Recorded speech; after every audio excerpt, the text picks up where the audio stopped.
हर दिन का 50 करोड़ रुपया भी कमाने लग जाओ ना, यस 50 करोड़ हर दिन का नेट प्रॉफिट अगर आज आप करने लग जाओ तो आपको 200 साल से ज्यादा लगेंगे एलॉन मस्क की नेटवर्थ पर पहुंचने में। बट सबसे बड़ा सवाल है एलॉन मस्क इतनी बड़ी नेटवर्थ पर पहुंचा कैसे? एक इंसान के लिए जो 50 करोड़ दिन का भी कमा ले तो भी 200 साल में पहुंचना इस नेटवर्थ पर इम्पॉसिबल है। तो ये क्या रोबोट है? इसने पैसे छापने की कौन सी मशीन लगा ली कि इसने इतनी जल्दी इतना बड़ा पैसा बना लिया? देखो आज अगर आप गूगल पर जाकर एलॉन मस्क की नेटवर्थ लिखोगे 2025 के अंदर मैं ये वीडियो बना रहा हूँ, हो सकता है आप 26-27 में भी देखें, तो आज इसकी जो नेटवर्थ है 47640, तो आप 47640 को मल्टीप्लाई कर दीजिए 90 से, इतने करोड़ की इसकी नेटवर्थ है। ठीक है, तो यहां पर आप देख सकते हो करोड़ यूएसडी में था, तो मैंने इसे बस आईएनआर में कन्वर्ट कर दिया। ये नंबर आ रहा है 42 लाख करोड़ से ज्यादा पैसा। अब देखो आज इसकी जो एज है वो है 54। ठीक है, मैं मान के चलता हूं इसने 18 साल में शुरू किया होगा, तो 54 माइनस 18 36 साल आ गए। इसे आप 36 साल से डिवाइड कर दीजिए तो हमें ये पता लग जाएगा एलॉन मस्क ने हर साल कितना पैसा बनाया। एलॉन मस्क ने हर साल पैसा बनाया 1,19,000 करोड़। इसे डिवाइड बाय 12 कर दीजिए तो हर महीने का पैसा आ रहा है कुछ 9,925 करोड़। 9,925 करोड़। हम 50 करोड़ की बात कर रहे थे। इतना पैसा कोई आदमी कैसे बना सकता है? आपके मन में भी सवाल आता होगा, बट ये पैसा इसने कैसे बनाया है? सबसे पहले तो मैंने आपको लास्ट वीडियो के अंदर पेपाल माफिया के बारे में बताया था। अगर आपको नहीं पता तो गूगल पे जाके बस लिख दीजिएगा पेपाल माफिया। सो जैसे आप लिखेंगे आपको एक पूरे ग्रुप के बारे में पता लगेगा।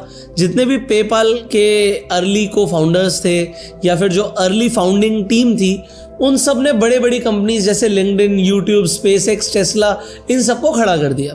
तो एलॉन मस्क जैसे लोग, पीटर थियल जैसे लोग इसी माफिया का पार्ट है। बट क्योंकि जब आप देखिए पेपाल को ईबे ने खरीदा था $1.5 बिलियन में, तब एलॉन मस्क को $175 मिलियन, कितने होते हैं आज की रेट में? 175 × 9 लगभग 1500 करोड़ से ज्यादा मिल गए। तो 1500 करोड़ आज आपको मिल जाए तो क्या आप उससे पैसे से पैसा बना सकते हैं? आंसर है हाँ। तो आप सोचिए एक आदमी इसलिए अमीर बन रहा है क्योंकि उसके पास इक्विटी थी। इक्विटी थी। आज आपके पास कौन कौन सी इक्विटीज है? आपकी इन्वेस्टमेंट्स कहाँ कहाँ है? आप कहोगे सर इतनी बड़ी बड़ी बातें मत करो, मेरे पास तो 500, 1000, 10,000, 20,000 रुपए है, मुझे उससे शुरू करना है, मैं कैसे करूं? अब बनना एलॉन मस्क है तो बेसिक्स तो कम से कम राइट होने चाहिए ना। अब बेसिक्स को अगर राइट करना है तो आज सबसे पहले मैं बिगिनर्स के लिए वीडियो बना रहा हूं कि आपको समझ आए कि इन्वेस्टिंग कैसे करते हैं, इन्वेस्टिंग करने में क्या रिस्क होता है और उससे आप लाइफ में क्या क्रिएट कर सकते हो। तो आज मैं सबसे पहले आपको 10 ऐसे एसेट्स के बारे में बताऊंगा या इन्वेस्टमेंट ऑप्शंस के बारे में बताऊंगा। तो यहां पर मैं एसेट्स लिख रहा हूं और यहां पर मैं सबसे पहले रिस्क लिख रहा हूं। तो मैं आपको रिस्क के अकॉर्डिंग बताऊंगा कि आप पैसा कहां कहां लगा सकते हो जहां से आपका पैसा बढ़ेगा। बट एट दी एंड आपको ये समझना है ये लोग इतने अमीर इसलिए बनते हैं क्योंकि इनकी कंपनीज को वैल्यूएशन इतनी तगड़ी मिलती है। सो जो मार्केट है, सॉरी एलॉन मस्क को हमने लिख दिया था। अगर मैं आपको इसकी कंपनी के बारे में बताऊं, टेस्ला शेयर प्राइस पे जाते हैं। सो आज टेस्ला का शेयर प्राइस है $426 का। अब अगर आप यहां पर देखेंगे तो पी रेशियो है 285 का। अब ये बहुत ज्यादा होता है but price to earning ratio होता है। इसकी कंपनी कुछ पैसा कमा रही है और उसके मल्टीपल्स में जो मार्केट है इसे वैल्यूएशन दे रही है। तो आज आपकी वैल्यूएशन क्या है? बहुत सारे सवाल हैं, बट मैंने लास्ट वीडियो में ये बताया था कि आपको इक्विटी खरीदनी पड़ेगी या इक्विटी ओन करनी पड़ेगी। उसके तरीके हैं और आप जॉब करके भी इक्विटी ओन कर सकते हो। अगर आपने वो वीडियो नहीं देखी तो आई बटन पे देख लीजिएगा क्लिक करके, या फिर इस वीडियो को पूरा देख लीजिए। उसके बाद एंड स्क्रीन पर मैं उसी वीडियो का लिंक लगा दूंगा, आप जाके देख पाएंगे। सो अभी मैं आपको सबसे पहले रिस्क वाइज बताने वाला हूं कि आप इन्वेस्टिंग शुरू कैसे कर सकते हैं। जैसे मैंने बोला कि पहले मैं बिगिनर्स के लिए शुरू कर रहा हूं, तो सबसे पहली चीज, ज्यादातर लोग इन्वेस्टमेंट करते नहीं है तो मैं रिस्क के अकॉर्डिंग जाऊंगा।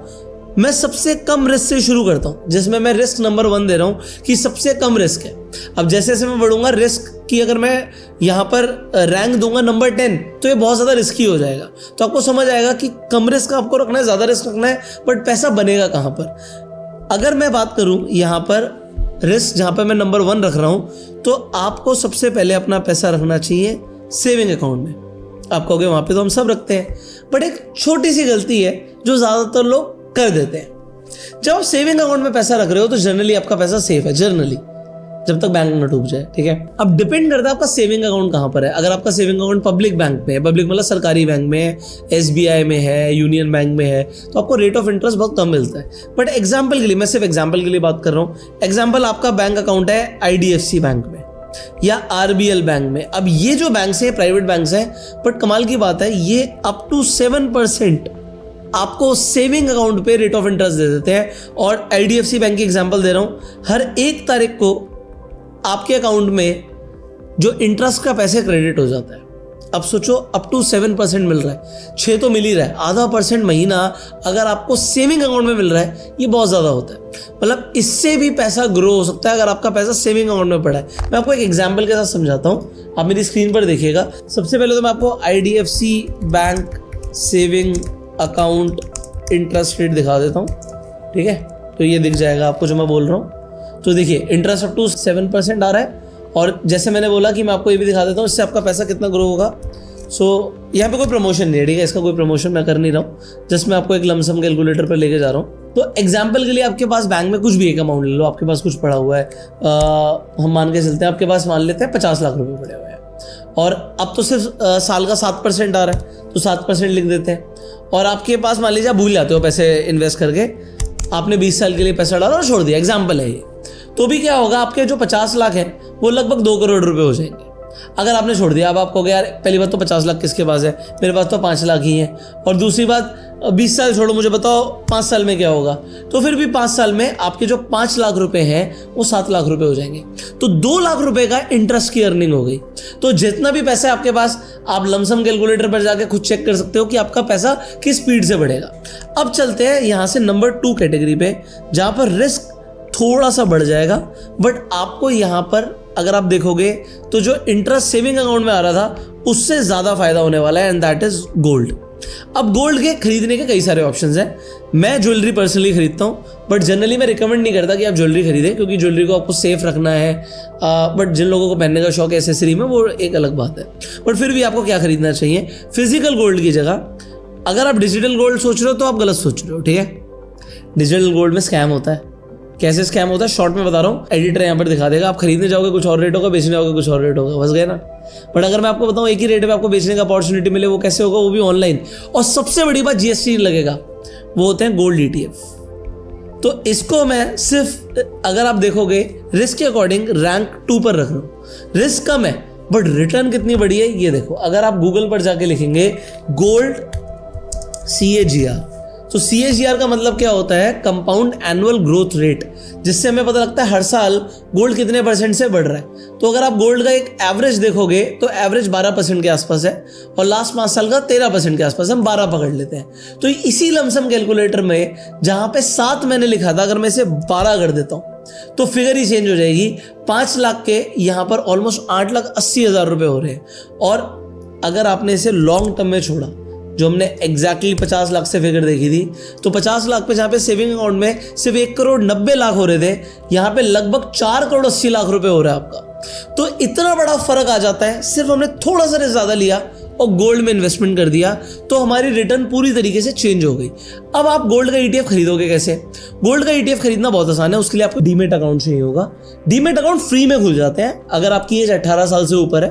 तो डिस्क्रिप्शन और पिन कमेंट में एक लिंक है, उस लिंक पे क्लिक करके आप अपना डीमेट अकाउंट खोल सकते हैं। अगर आपकी एज कम है तो आपके मदर या फादर डीमेट अकाउंट खोल सकते हैं, आप उनके नाम पे डीमेट अकाउंट खोल सकते हैं। तो उससे होगा क्या, आपका ऑनलाइन एक डीमेट अकाउंट खुल जाएगा। डीमेट अकाउंट के अंदर होता क्या है, आपके शेयर्स आप डिजिटली स्टोर कर रहे हो, तो ETF भी आप डिजिटली स्टोर कर रहे हो, ये भी एक तरीके का शेयर ही है। अब इसमें पहली बात तो GST नहीं लगता। अब गोल्ड का अगर आप ETF देखोगे तो गोल्ड 20 इंडिया का सबसे पॉपुलर और सबसे बड़ा ETF है। 104 रुपए का आ रहा है, तो आप लगभग 100 रुपए में इन्वेस्टमेंट कर सकते हो। 122 रुपए के अंदर भी सेम अलग अलग ETF है, सारे काम सेम करते हैं। अगर आप चार्ट देखोगे तो गोल्ड 20 भी भाग रहा है, गोल्ड ETF भी भाग रहा है। अगर गोल्ड परफॉर्म करेगा तो चार्ट सेम ही आएगा। सिमिलरली अगर आपको सबसे सस्ता चाहिए ना ETF, तो गोल्ड केस लिख दीजिएगा। गोल्ड केस जैसे आप लिखेंगे ये भी एक ETF है, ये सिर्फ 19 रुपए का है, महज 20 रुपए से कम में। सेम चार्ट सेम होगा, गोल्ड भागेगा तो ये भी भागेगा, तो रिटर्न सेम ही देगा। तो आप इसके अंदर भी इन्वेस्टमेंट कर सकते हैं जितना भी आपके पास पैसा है उसके अकॉर्डिंग। तो gold case, gold ETF, gold बीज में किसी में भी इन्वेस्टमेंट कीजिए। पैसे कम है तो गोल्ड केस से शुरू कर लीजिए। और आप देखिए यहाँ पर जैसे जैसे यहाँ पर चार्ट ऊपर बढ़ रहा है, इसका मतलब है कि रिटर्न आ रही है। अब जैसे ये गोल्ड के बारे में मैंने आपको बताया, नंबर 3 पर हमारे पास आ जाता है सिल्वर का ETF। अगर आप सिल्वर की रिटर्न देखोगे अभी पिछले कुछ टाइम की, तो सिल्वर ने बहुत धमाकेदार रिटर्न दी है। मैं आपको दिखाऊंगा। यहां पर सिल्वर 20 देखिए, ये सिल्वर 20 का चार्ट है और ये देखिए क्या सिल्वर ने अभी ताबड़तोड़ रिटर्न दी है। एनालिस्ट ऐसा बोल रहे हैं कि सिल्वर आने वाले टाइम में गोल्ड को भी आउट परफॉर्म कर सकता है। तो अगर आप देखेंगे 155 रुपए का आपको सिल्वर 20 मिल रहा है, तो आप जाके इन्वेस्टमेंट कर सकते हो। ऑल्दो सिल्वर के अगर आप ETF देखना चाहोगे तो बहुत सारे ETF है। एग्जाम्पल सिल्वर केस पर जाते हैं तो ये महज 16.5 रुपए का है, 16.5 रुपए का है। तो जैसे सिल्वर भाग रहा है ये भी भाग रहा है। अगर आप गूगल पर सिल्वर का CAGR सर्च करते हैं तो आपको दिखेगा सिल्वर की भी लॉन्ग टर्म रिटर्न 10 से 11% की है।